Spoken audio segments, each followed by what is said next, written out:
எல்லோருக்கும் வணக்கம். சால கிராமத்தை தொட்டதன் பலனை பார்ப்போம். சுதீக்ஷ்ண முனிவர் அவருடைய ஆசிரமத்தில் பூஜை செய்து வருவார். ஒரு நாள் அவருடைய பூஜை அறையில் பாத்திரங்கள் உருளும் சப்தம் கேட்டது. முனிவர் சென்று பார்த்தார்.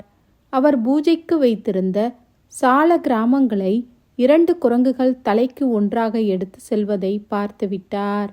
அந்த குரங்குகளின் பின்னால் ஓடினார். அந்த குரங்குகள் அதை ஏரியில் எறிந்துவிட்டு ஓடிவிட்டது. பிறகு முனிவர் அதை தேடி பிடித்து மீண்டும் சால கிராமத்தை ஆசிரமத்திற்கு கொண்டு வந்து சேர்த்தார். இதுபோல் பல முறை நடந்துவிட்டது.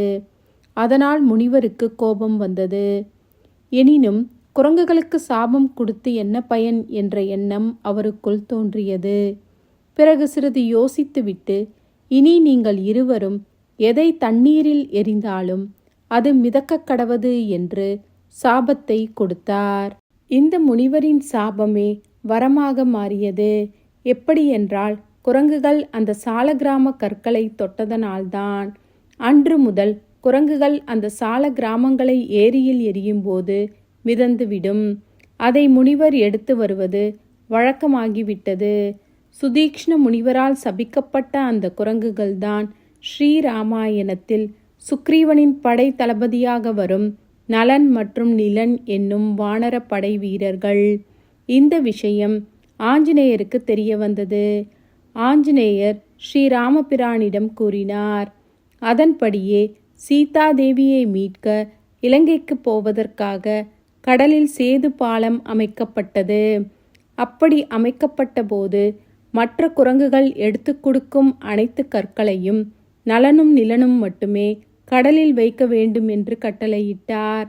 அதனால் பெரிய பெரிய பாறைகளும் தண்ணீரில் மூழ்காமல் மிதந்து எளிதில் பாலம் கட்டப்பட்டது. இந்த வகையில் சுதீக்ஷ்ண முனிவரின் சாபம் ராம கைங்கரியத்திற்கு நன்மையாகவே முடிந்தது. இந்த கதை மூலம் நாம் என்ன அறியலாம்? குரங்குகள் சாலக்கிராம கற்களை தொட்டதனால்தான் பிற்காலத்தில் ஸ்ரீராம கைங்கரியத்திற்கு உதவ முடிந்தது. நாமும் குரங்குகள் போல் சிறு கைங்கரியத்தை பகவானுக்கு செய்து வந்தால் அதுவே பெரிய கைங்கரியம் செய்வதற்கு உறுதுணையாக இருக்கும். நாமும் தினம்தோறும் பகவானுக்கு கைங்கரியத்தை செய்து அவரை வேண்டி வழிபட்டு வந்தால் நிச்சயம் அவரின் அனுகிரகம் கிடைக்கும். வாழ்வில் சுபிக்ஷமும் நம் வாழ்விற்கு பிறகு மோக்ஷ பதவியான வைகுண்ட பதவியும் கிடைக்கும். ஸ்ரீராம ராம ராமேதி ரமே ராமே மனோரமே சகஸ்ரநாம தத்துல்யம் ராமநாம வராணனே.